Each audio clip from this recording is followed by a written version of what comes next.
안녕 친구들. 자, 또 같이 새롭게 우리 물리를 시작을 합니다. 첫 번째 시간으로 벡터와 스칼라에 대해서 배워보려고 합니다. 사실 이 부분은 원래 물리학 1에도 있어요. 이게 원래 뭐라고 배우는 거였었냐면 물리학 1에서 속력과 속도라는 가장 이것도 물리학 1의 처음 단원에 있어요. 속력과 속도의 차이점이 뭐였을까요? 물리학 2 보는 친구들은 물리학 1을 먼저 보셨을 거기 때문에 본 적이 있을 겁니다. 벡터와 속도가 벡터죠. 벡터하고 스칼라의 차이가 된다라는 거예요. 그래서 사실은 이제 물리학 1에서는 그 벡터가 뭔지 사용하는 방법에 대해 아주 살짝만 2차원 상황에서 하기 때문에 사실 우리가 원래 생활상 사용하는 바하고 크게 이제 다를 바가 없이 쓰지만 지금 물리학 2에서 배우는 벡터와 스칼라는 정확하게 이제 2차원 상에서 벡터를 갖다 정확하게 해석하는 거 하나 하고 사실은 더 중요한 게 있어요. 뭐냐면 지금 우리가 계산하려고 하는 이 물리량이 벡터냐 스칼라냐에 따라서 계산하는 방식 자체가 이제 달라진다는 거죠. 자, 무슨 말이냐면 일단 정리를 좀 해보면 스칼라라는 녀석은 크기만 가지는 물리량인 거죠. 그 다음에 벡터 같은 경우에는 크기도 있고 방향까지 같이 고려해야 되는 물리량을 우리가 벡터라고 한다고요. 그래서 스칼라 같은 경우 대표적인 예가 뭐가 있냐면 이제 시간이나 아니면 이제 질량이나 뭐 이제 이런 것들이 이제 등등등 있게 되는데 이 녀석들은 계산을 할 때 예를 들어서 선생님 몸무게가 72kg 에다가 선생님 물건을 10kg짜리를 들고 있으면 총 질량이 얼마가 될까요? 82kg 되겠죠. 스칼라 같은 것들은 덧셈을 할 때 그냥 더해주면 되고 빼는 거 빼면 되고 마치 우리가 뭐 하는 것처럼 수학에서 우리가 덧셈 뺄셈 곱하기 나누기 하는 것처럼 그냥 하시면 된다고요. 근데 벡터라는 녀석은요, 보면은 누군가 이제 이쪽으로 3N의 힘을 주고요, 이쪽으로 4N의 힘을 주게 되면 합쳐서 결국에 얼마의 힘을 준 걸까요?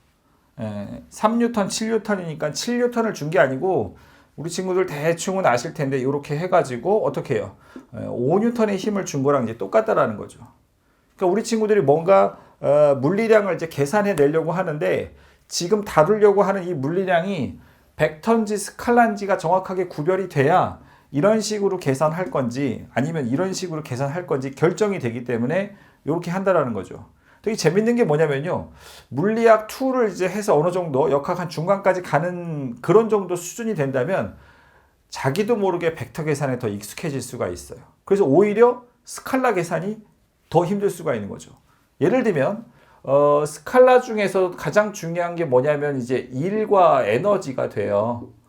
근데 에너지 같은 경우에 예를 들어서 여기 이제 플러스 전하, 여기 또 플러스 전하, 여기 플러스 전하 있고 여기에다가 뭔가 이제 플러스 Q에 해당되는 전하를 갖다 놨을 때 이 녀석이 가지는 이제 위치 에너지가 얼마냐 계산을 할 때 예를 들어서 이 전하로부터 가지는 위치 에너지가 한 3줄 정도 되고요. 플러스 그 다음에 이 녀석으로부터 가지는 위치 에너지가 예를 들어서 플러스 4줄, 그 다음에 이 녀석으로부터 가지는 에너지가 뭐 예를 들어서 마이너스 3줄 이렇게 된다. 그러면요, 이거 방향 따지는 거 아니고요, 얘 에너지 계산할 때 3줄, 3줄, 마이너스 3줄 다 계산을 하면은 더하기 빼기가 안 되네요. 플러스 4줄이죠. 이 녀석은 가지는 위치 에너지가 그냥 이렇게 단순 덧셈을 하시면 돼요. 왜? 에너지는 스칼라니까. 그래서 뭔가 물리에서 다루는 거는 전부 다 벡터적으로 계산해야 될 것 같지만 그렇지 않은 녀석들도 있다. 그래서 물리학 2의 여러분들이 이제 조금 물리를 어느 정도 진짜 물리를 냄새를 맡아가고 있는 상황이라면 일단은 뭐부터 구별을 해야 된다. 벡터하고 스칼라부터 구별해야 된다. 그리고 누군지를 정확하게 알고 그에 맞는 계산을 해야 된다는 거죠. 되겠죠? 그래서 벡터는 뭐가 있느냐 하면은 저기서 봤던 이제 속도하고요, 물리학 1에서 본 이제 가속도, 당연히 힘 이렇게 되고요. 그 다음에 운동량, 충격량 이런 값들이 있다라는 거죠. 그래서 계산 방식 자체가 다르니까 누가 뭐가 있는지 잘 구별을 하셔야 된다는 겁니다. 자, 그럼 이제 두 번째로 볼 거는 뭐냐 하면은 이건 이제 우리가 거의 뭐 십몇 년 동안 계산을 해왔으니까 요 벡터 같은 경우에 덧셈과 뺄셈은 어떻게 하는지. 사실 곱셈 같은 경우 우리 친구들 이제 고3 과정이면은 외적, 내적. 요즘에는 안 배우죠. 예, 그리고 좋습니다. 그러면 그냥 덧셈과 뺄셈만 한번 정확하게 한번 해보자고요. 자, 그래서 오늘 이제 가장 중요한 거 뭐냐면 벡터의 덧셈과 뺄셈을 같이 한번 해보도록 할게요. 벡터의 덧셈과 뺄셈. 한번 볼게요. 이미 다 알고 있어요. 이걸 이제 뭘 가지고 하면 되냐면요. 이제 힘 가지고 합성과 분해 뭐 이런 식으로 해서 이제 얘기를 할 건데요. 잘 알고 있는 바 뭐냐 하면은 자, 어떤 물체가 있는데 이쪽으로 10N을 준다. 그리고 이쪽으로 5N을 준다. 그러면 뭐하고 효과가 똑같을까요? 계산을 해보시면은 이쪽으로 5N 준 거하고 이제 똑같죠. 요거를 이제 우리가 뭐라고 하냐면 알짜 힘이라고 물리학 원에서 배워요. 그렇죠. 그래서 반대 방향이면은 빼주면 됩니다. 같은 방향이면 어떻게 하면 되죠? 더하면 되죠. 그건 이제 우리가 물리학 원에서도 했으니까 넘어가고요. 우리한테 필요한 건 뭐냐면 2차원 상에서 합성과 분해를 이제 해보셔야 되는데, 자, 어떤 물체한테 지금 이렇게 지금 이 방향으로 이렇게 힘이 하나 A라는 힘이 작용이 되고요.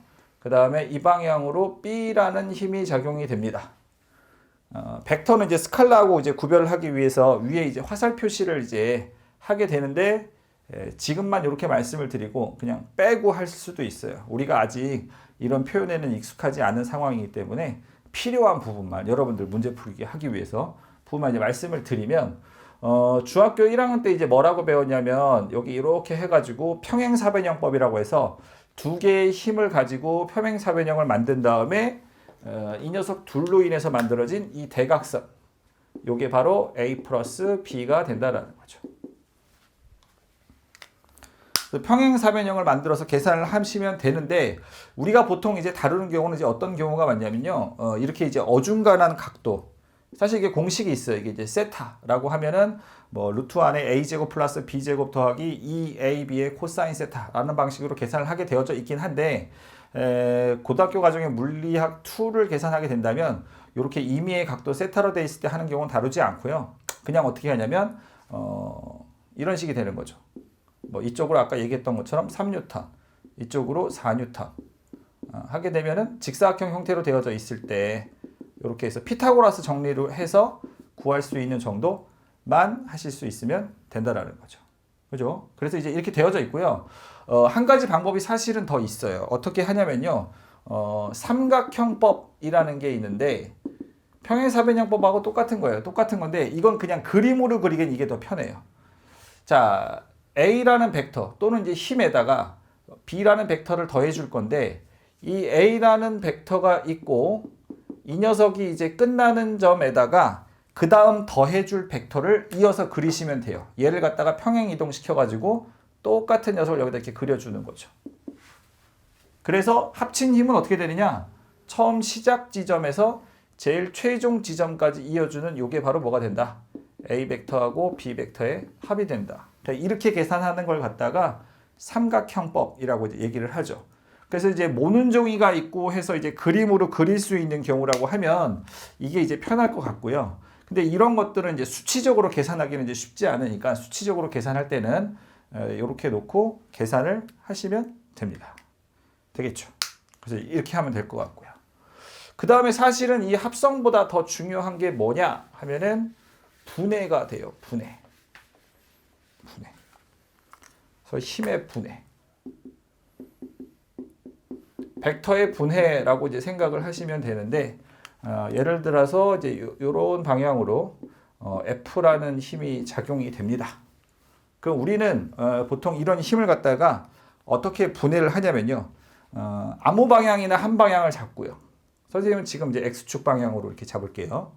하고 이 녀석에 대해서 독립적인 방향은 어느 쪽이냐? 수직한 방향이에요.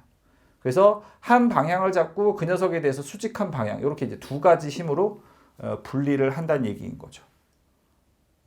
그래서 보시면 이게 만약에 원래 이 둘의 힘이 작용이 될 때 얘네를 하나로 합성을 한다면 이렇게 평행사변형, 여기서 이제 직사각형이죠. 만들어서 이 녀석을 표현할 수 있듯이 이 하나짜리 힘을 뭔가 서로 독립된 두 개의 성분의 힘으로 분리해서 나누게 되는 것을 이제 분해라고 합니다.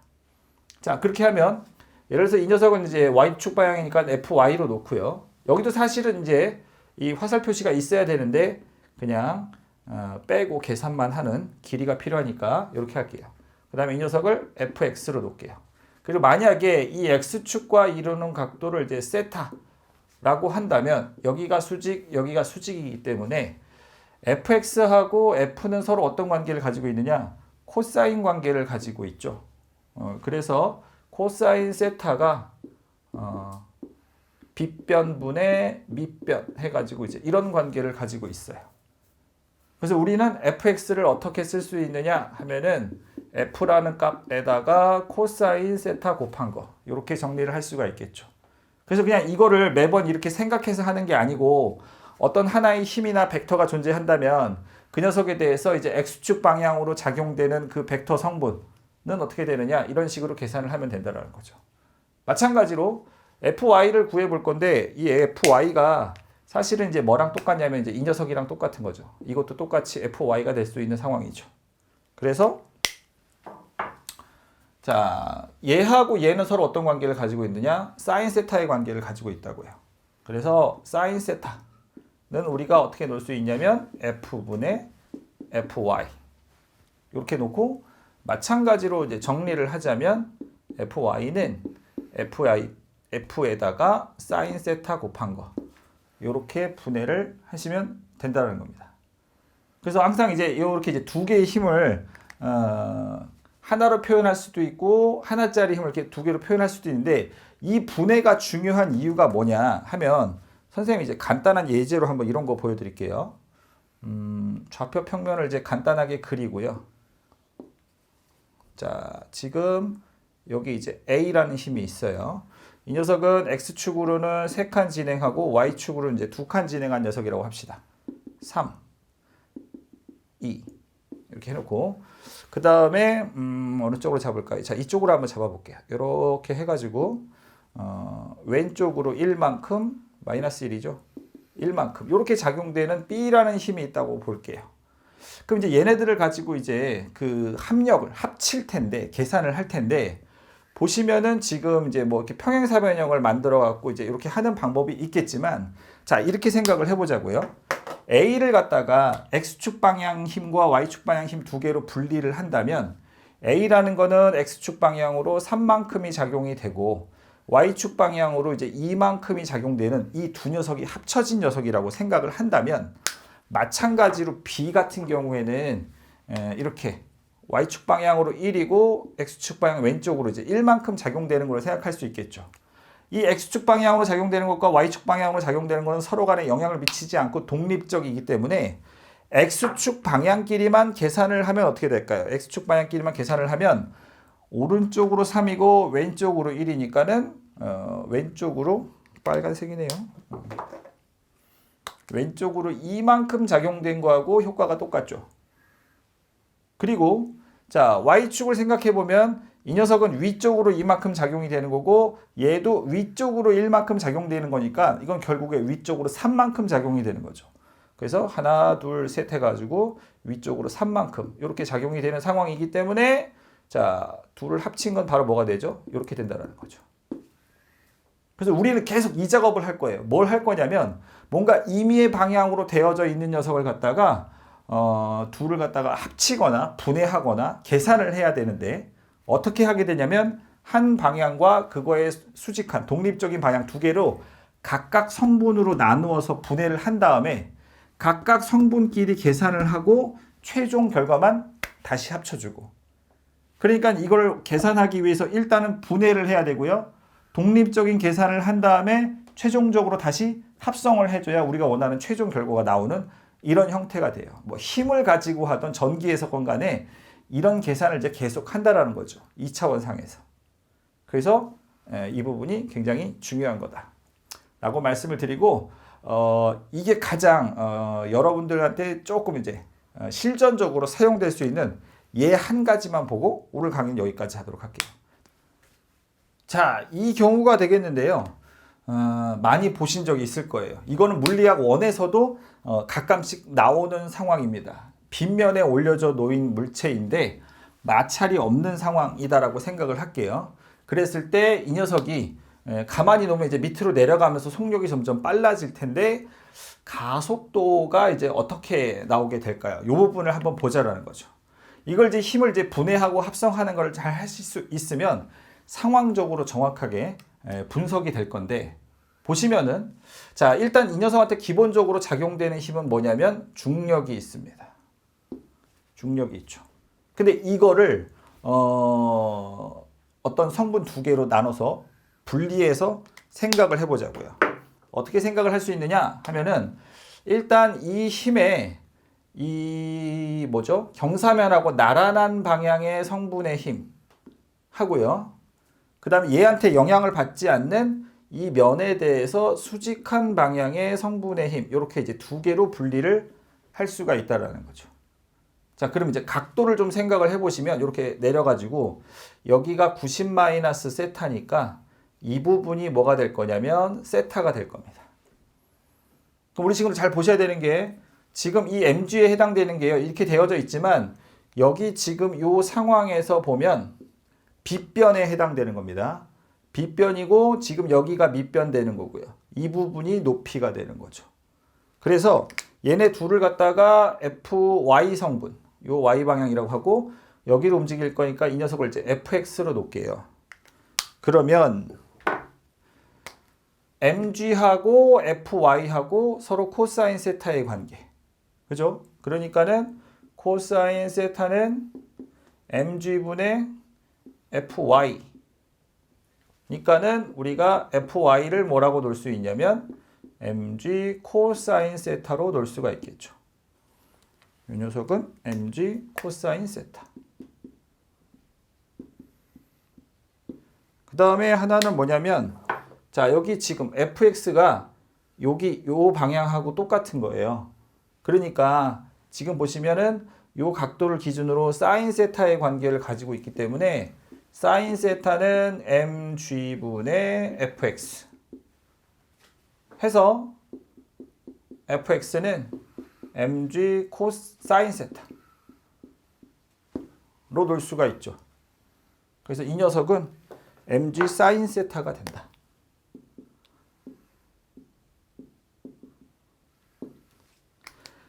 자, 그러니까 사실 이 mg라는 힘은 이 경사면상에서 mg 사인 세타하고 mg 코사인 세타가 서로 수직하게 작용되는 상황이랑 똑같다라고 보시면 되는데 지금 이 방향을 생각을 해보면 이쪽으로 mg 코사인 세타가 작용되지만 바닥면이 이렇게 이제 떠받쳐 주고 있기 때문에 그 떠받쳐 주는 힘을 우리가 뭐라고 하냐면 수직항력이라고 하고 그 녀석은 딱 정확하게 이만큼만 작용이 되겠죠. 그래서 수직항력 또한 mg 코사인 세타가 되는데 어쨌든 이 방향 힘은 둘이 서로 상쇄가 되는 거죠. 그럼 남는 힘이 뭐밖에 없을까요? 이거밖에 없어요. 그래서 지금 이 경사면에 놓였을 때의 알짜 힘은 바로 뭐가 되냐면 mg 사인 세타가 되는 거죠. 그렇게 되고 우리 친구들 이제 F는 MA 잘 아실 거기 때문에 이게 지금 MA하고 똑같은 상황입니다. 그럼 우리가 여기서 이제 가속도를 구할 수가 있죠. 어떻게 해요? M 날려버리면은 G 사인 세타가 된다라는 거죠. 중요한 게 하나 있죠. 자, 지금 이 가속도 항목에 질량이 들어가 있습니까? 안 들어가 있습니까? 안 들어가 있죠. 질량과는 무관합니다. 가벼운 물체를 올려놓건 간에 아니면 무거운 물체를 올려놔도 밑으로 내려가라는 가속도는 똑같다라는 거죠. 오로지 뭐하고만 관련이 있냐? 중력 가속도하고 그 다음에 각도. 사인 값이니까 경사각을 키울수록 가속도가 더 커지겠죠. 실제 생활에서도 그렇죠. 이거 경사 더 급하게 해주면 더 빨리 떨어질 거라고요. 이런 식으로 적용을 하시면 돼요. 그리고 이 G라는 것도 사실은 바뀔 수 있는데요. 선생님 G는 그냥 9.8로 똑같은 값 아닌가요? 물론 지구에서는 그렇겠죠. 하지만 이 상황을 어디로 가져간다면 달로 가져간다면 달은 중력 가속도가 지구보다 작아요. 6분의 1 정도라고 이제 알고 있을 거예요.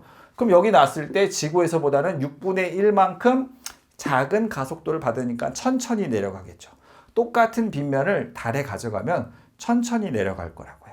이런 식으로 해석을 하실 수 있으면 됩니다.